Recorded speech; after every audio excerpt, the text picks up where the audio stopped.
Hello and welcome to Between Two COOs, where phenomenal chief operating officers come to share their knowledge, advice, and at the very end, a crazy story. I'm your host, Michael Koenig, and today's guest brings a different perspective to operations, that of a CEO. I'm excited to welcome our guest, Dale Pfeifer, the CEO and co-founder of Goodworld. Goodworld powers mission-driven companies with tech to drive philanthropic initiatives with their award-winning social impact platform. Don't just take my word for it. Thousands of organizations use Goodworld to power their CSR, corporate social responsibility initiatives, including Mastercard, Citi, the American Cancer Society, YMCA, Lyft, and Global Citizen, just to name a few. And to give you a concept of the scale of Goodworld's platform, Goodworld was used to power the online giving site for Vax Live, a concert which raised over $300 million, a lot of which went through Goodworld's platform to further the mission of creating vaccine equity. So it's no wonder that Goodworld was named one of the world's most innovative companies by Fast Company. Welcome, Dale. I'm excited to have you here. Thanks so much for having me. It's great to be here. Could you tell us a bit about your path to co-founding Goodworld? What drove you to build the platform? Absolutely. So I'm from New Zealand, which is where the accent comes from. Arrived in the US about 15 years ago and started to work with work for a nonprofit. And then, I was living in New York City. My friends were all very philanthropic. So we were doing like a lot of, fundraising and supporting good causes on our own. And I just had this a realization that the way that the nonprofit I was working for was fundraising so differently from the way that my friends were organizing around causes and, giving to causes. So I just had a insight one day that technology could be a bridge to link them together. And there the idea from Goodworld came. And, the company has changed and morphed over time. We were the innovator and first to market with something called hashtag donations. So that's how you pay for something with the use of a hashtag. We're also the first mover in the round up and donate your spare change to charity space on all of your credit card transactions. And we have now a full service platform for all nonprofits to use for fundraising that is largely a freemium. So we largely give it away to our nonprofit customers. Since then, we also have a suite of tools that really focus on corporations. So how do we unlock social impact inside of corporations? And so, as you said, the product has like really evolved over time. And we're really focused on growing an ecosystem now of various players so we can really scale the amount of social impact that they do together. So let's talk about your role as CEO. How do you work with your COO? What does that look like? And what areas of the company are you focused on? I work very, very closely with my COO. We are actually the two founders of the company. So we have just such a history of working together on all areas of things. As I was looking through and researching and getting more familiar with Goodworld ahead of time, I was actually quite blown away by the expanse of the different features of the different product lines that you all have created, not only by just the sheer number, but also by the quality. They really don't match the age of your company. It just far exceeds. As someone in tech who's building, I was just blown away by how much you have expanded the platform. Can you tell us a little bit about that? What was the success behind just how prolific and expansive the platform is? We have a bunch of incredibly passionate people who work at the company. So people come to work really to make the world a better place. And of course, we all work for money. So that's an important part of it as well. But everybody is so driven to do what is best for our clients and support our customers in a full way. So we're also, people work really hard on building out really great products. We're also fortunate enough to acquire a company called Cheerful Giving. about 2 years ago, and they had an amazing technology suite, which is now which we knitted our technology suites together, and that has helped us build out our tech stack a lot faster than many companies in our space would have. That's great. And it's so difficult to integrate acquisitions. There are so many things that can go wrong. So to be able to do that, incorporate the tech, incorporate the team, I think actually speaks volumes and is something that we should definitely explore a bit. But before we do, I'd like to chat about the CSR initiative. And that, again, is the corporate social responsibility. Over the years, you really started with a consumer focus, and that has continued to evolve and develop. The hashtag giving that you suggested, the roundup giving. But now we're seeing much more involvement from corporations. Can you tell us a little bit about that and really how that has established itself? And is it still in the nascent stage? Is there more work to be done? That's a fantastic question because things have really changed very, very quickly in that space. And I think, CSR has always sort of been around, but it's really just been large corporations who could afford to hire a corporate social responsibility team coming out and making donations on behalf of the company to nonprofits. So that's really kind of the old school way of doing it. Um, but I think this really started to change, just before the pandemic. The Business Roundtable came out and said, the purpose of a corporation is no longer just to make money, it's to serve all stakeholders. And of course, Larry Fink famously from BlackRock came out in a number of his letters to CEOs and said, look, this is really, really important right now. And, it's important because it's the right thing to do, but it's even more important is because companies that have a social impact brand and have social impact initiatives internally for employees are just seeing so are not having the same retention issues that other brands are having. So it's a really fantastic way to engage employees, and also it's a proven way to grow your customer loyalty and your customer base as well. 90% of millennials will choose a product that has a social impact associated with it. So it's other than kind of a regular product. So it's become a must-have for companies. And another really important trend that we're seeing is that this isn't just the large corporations that are getting involved now.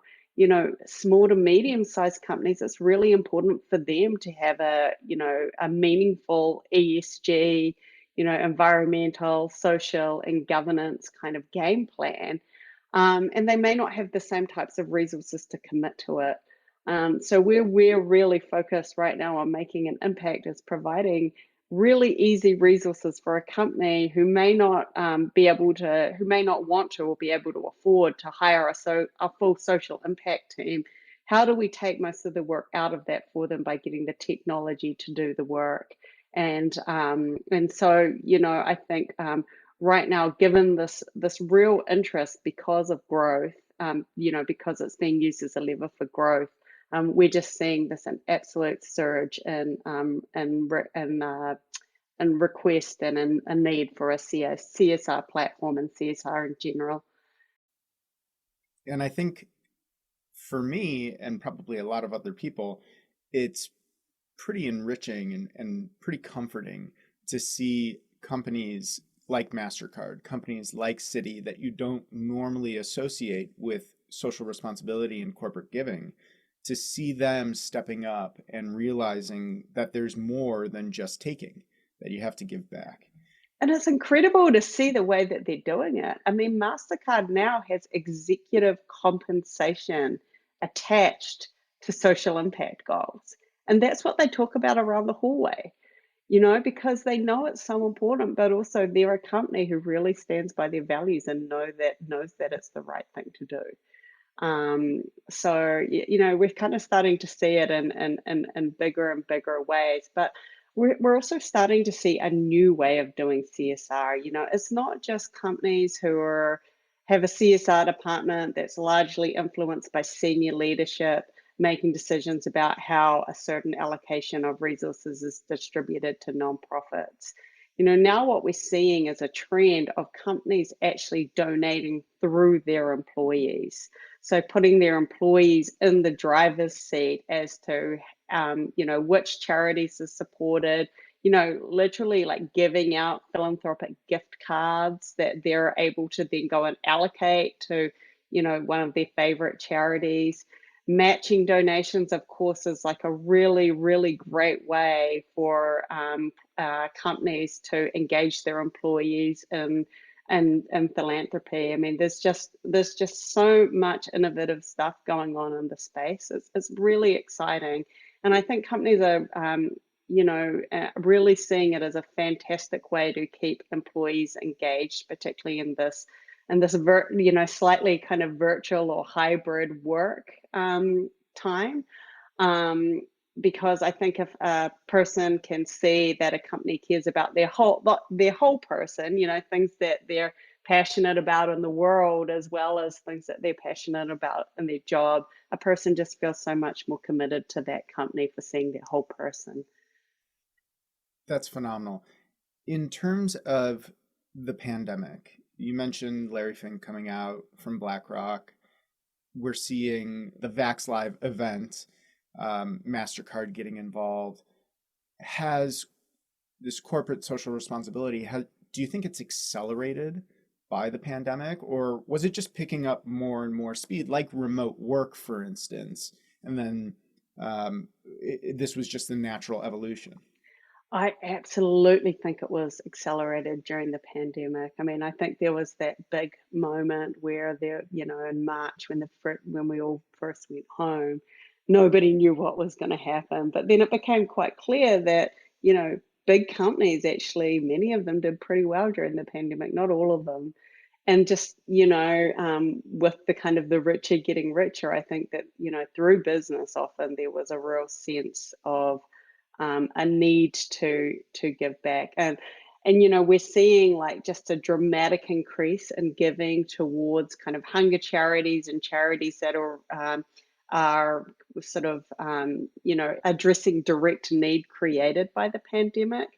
But we're also seeing really interesting things like big companies looking at their supply chain and looking at smaller companies inside of their supply chain that might be having a hard time during the pandemic, and them supporting those companies. The Black Lives Matter movement and the incredibly unfortunate events around, George Floyd, also have created a huge trend for companies to use their CSR budgets to invest in racial and societal justice charities. So I think now, companies are really needing to walk their talk in terms of this as well. It's not just a matter of, posting the black square and saying it's not good enough. That can get you cancelled these days. And rightly so. We really have to live our values and be transparent about our values. So, philanthropy, giving back, providing volunteer opportunities for people to directly engage in these causes and maybe providing volunteer time off. These are all ways that we can walk our talk in terms of really showing up for these crises that are happening in our society. So let's talk about how this translates into the business. Certainly, you must have seen an influx of companies coming in and signing up for your platform. Can you tell us a little bit about the go-to-market motion for Goodworld? Has it largely been reliant on inbound, or has there been an outbound motion as well? There has definitely been a mix of both. While we are in a real growth area, we are a we're a small company and in a noisy space. So, particularly when people hear about the company, people are like, often like particularly senior executives, they've got board members tapping on their shoulder going like, this is really, really important. So they're looking for something, but they don't quite know what they're looking for. And it can be really difficult for companies to understand how to authentically and meaningfully go about this kind of stuff. So while so as soon as we kind of get the word out, we have a really it's a compelling value proposition. So we've sort of been doing kind of a bit of both. We have I personally, and the company has a great LinkedIn presence and network. So we like kind of communicating with people on LinkedIn for our outbound, but there's certainly been inbound as well. Tell me a little bit about the division of labor with your chief operating officer. How have the two of you gone about dividing, especially in a smaller company, who does what when? Yeah, no, that's a great question because we're a late stage startup, but we're still a startup. So we often wear multiple hats. Sleep is not our friend, but that's fine. So John, who's my COO, he's just an incredible person. He's an ex-military guy, so in many ways he runs our social impact company, with a lot of the kind of the precision that you would see inside of the military, which is really great for us. And John and I have been working together on the company since the beginning, so we know each other very, very well. Some things we do really great together, like fundraising. It's notoriously hard for women to raise capital, but John and I have this kind of 1-2 kind of effect that we have, which helps us with fundraising. I'm not going to say it's easy because fundraising is never like a piece of cake, but so we do that together. But then, there's things he's really like good at, like all of the he does a lot to do with our finances, just organizing things. He has a very structured kind of brain, every like to do with metrics and all of that sort of stuff. Whereas I'm kind of a much more creative communicating our message, much more on the kind of the marketing side of the house. And so that's we've sort of kind of, going to our natural areas of strength, I would say. And then some things we know that is better to do together, like the fundraising. So we're definitely going to have John come on the podcast and kind of talk about how he's translated the military rigor into a company without necessarily treating everyone like they're in the military. But you mentioned something, and I would be absolutely kicking myself if I didn't ask. You mentioned fundraising, the difficulties that come from being a woman. I actually had a question for you about the difficulties when it just comes to fundraising as a social impact company. Now, you have great investors in Mastercard and 1776. I mean, what was it that was different about those investors? But also, I mean, can you speak a little bit to that experience that you had about fundraising as a woman? I mean, you mentioned having John, having a man in the room. Did that really make a huge difference? It does make a difference. I actually don't know if I would have been able to raise any capital if we were in a team, but he's not just any person either. He knows graduate maths, he's taught finance and economics at West Point. I mean, he is like, he's highly intelligent and very quick. So, he's just a great person. And I think a lot of investors are looking to invest in female-led companies, but just can't get their head around it in some whatever way. So having John there makes it easier. Um, and I think I learned a lot about fundraising sort of early on, and I learned a lot from John. He's really good at it. It's always challenging fundraising as a social impact because in the past, particularly because people saw social impact as kind of like they just made like some kind of mental shortcut, which that it mean not as good returns. But there are a subset of social impact companies that do have market and like industry level returns. So I think that has become much more well known in the market, and this is just also a heap of investment focused towards social impact now. Now you have to be a very particular genre to go on through those avenues. Um, but I think one important thing that I learned really early on, if you're pitching like just regular VCs, we have I think four VCs have invested in us, is that you don't during the pitch do not bring up the impact that you're making. Like I think that's a lot of the mistake a lot of social impact entrepreneurs make, and I would have made in spades if John hadn't been there. But if you go in and you're talking first about the social impact, and that's the most important thing, it's the wrong audience. You need to go in and talk about what a great this money-making deal this is first, and then the social impact kind of sits implicit in the background. And now the reason that that is I found out, is that, in many of the LP agreements and the foundation documents from each of these funds, the intentions are set in those. And in most of those, unless you're explicitly a social impact fund, the intention is to make money. So by mentioning the social impact and making that a part of the discussion, it almost becomes a little bit uncomfortable. So what you want to do is you really want to go in and pitch what a great deal this is financially for them, but leave it kind of tantalizing in the background. This is going to be the deal that they go and talk about all the time at the dinner parties that they're out. This is their kind of their feel good deal as well. It's so interesting that it's almost like VC haven't really caught up to corporate America yet.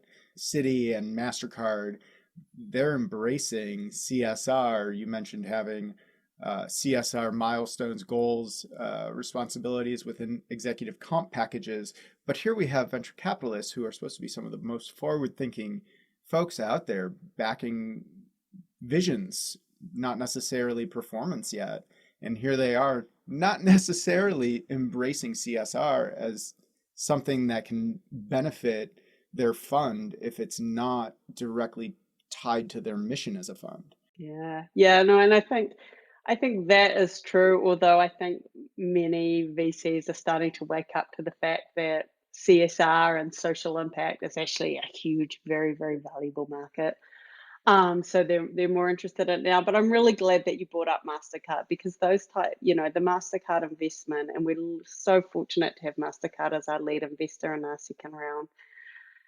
They are a really values driven investor, and they're able to make these investments for different reasons. They're able to make investments because we know we need to have more going on in social impact. We see this technology is potentially valuable for us, so we want to work with this team to develop it.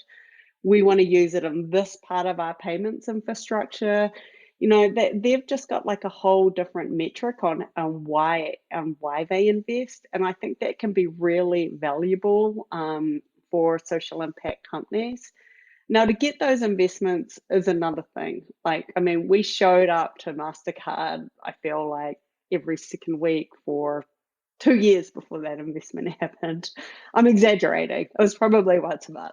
But I think like a lot of trust needs to be built, and a lot of luck needs to happen in terms of having the right people in the right positions, and having access to the top level of the organization, and those people being able to advocate for you. Those types of things really help when you're trying to close a larger um, corporate investment like that.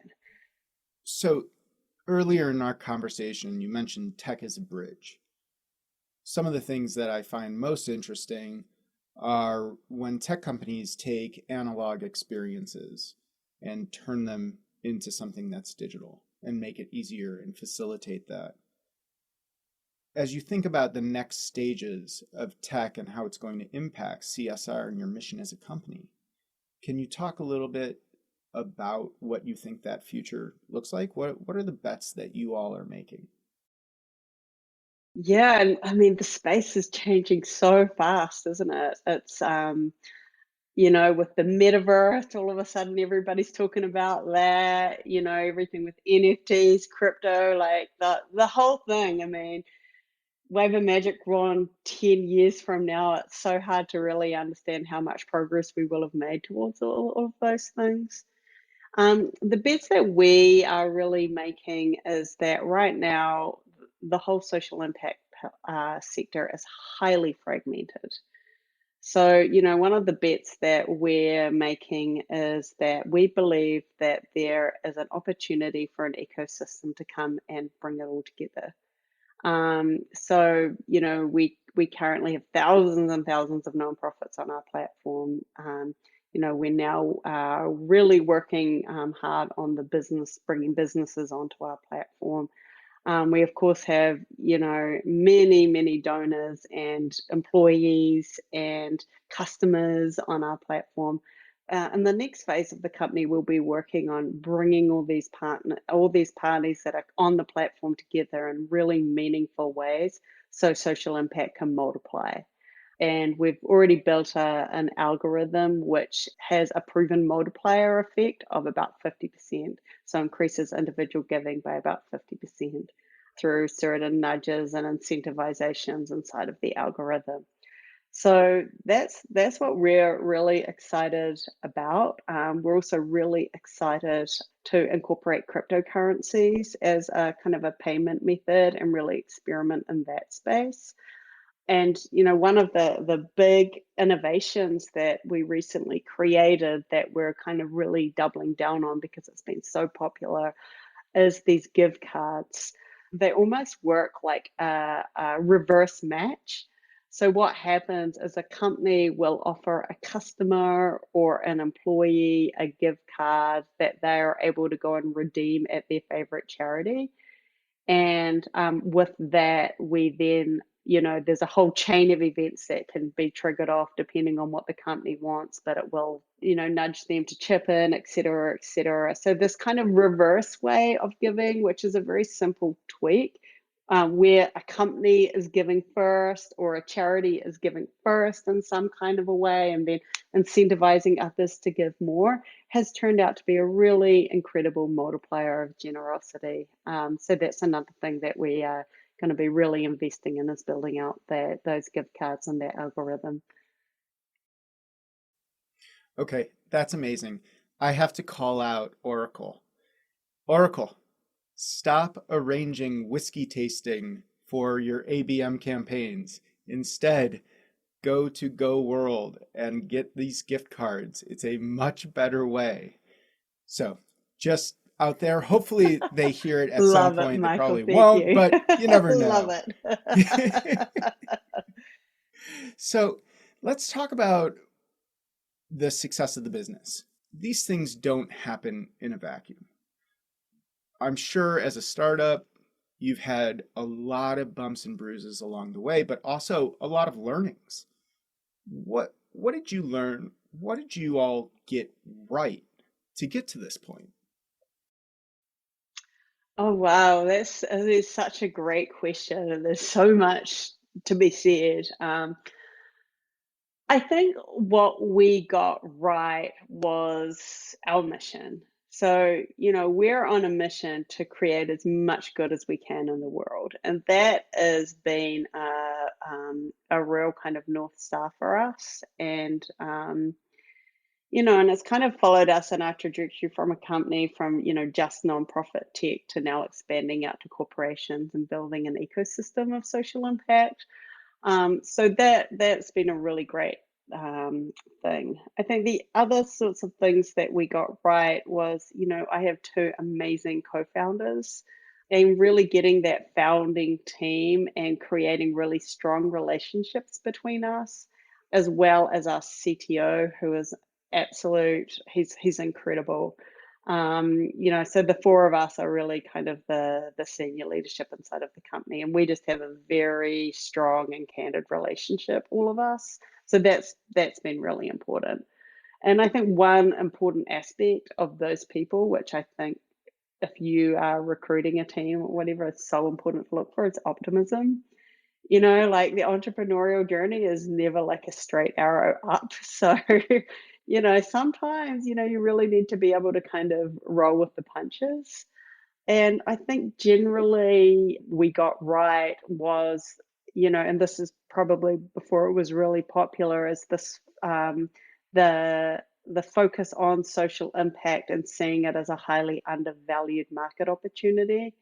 That was another thing that we got right. Now, I could go through the list of things that we got wrong. That would be as long as your arm, but we learn. Like, it's been honestly such an incredible learning journey. I just feel very lucky to have been able to go through it. Yeah. We've had guests on who have spoken about what they look for in companies when they're evaluating new opportunities.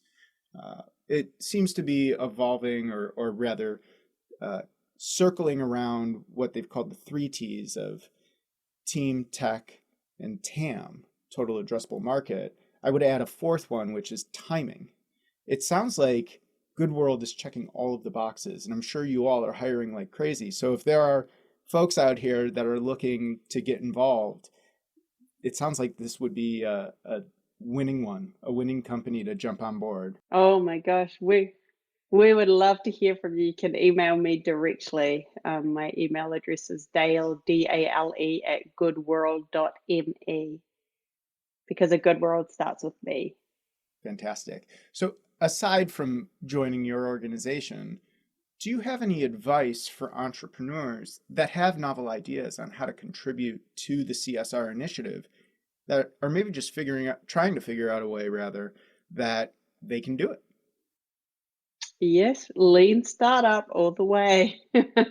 um, if folks haven't heard of lean startup, it's a philosophy in many ways. It's also like there's a whole methodology, but the philosophy is test your idea, create a minimal test. You're looking for validation of your idea. So set up a series of experiments just to start testing as to whether the assumptions you're making about the idea, and maybe you might not realize their assumptions at this stage, but every day I find I have new assumptions that are proven discorrect. So, you know, set up like a series of kind of experiments to start validating your idea and giving your idea shape. Because what I always found, and this is, from going through many different product iterations at Goodworld, is that I generally understand part of what the idea is, but I do not understand the nuance, nor do I fully understand the context, nor do I actually even really fully understand the problem. So, and there's so many great ways to go and get feedback now.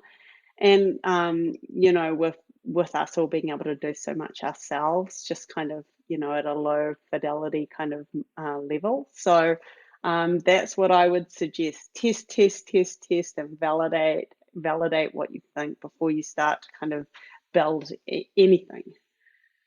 My last question for you, Dale. A previous guest of ours that we had on was a presidential innovation fellow during the Obama administration.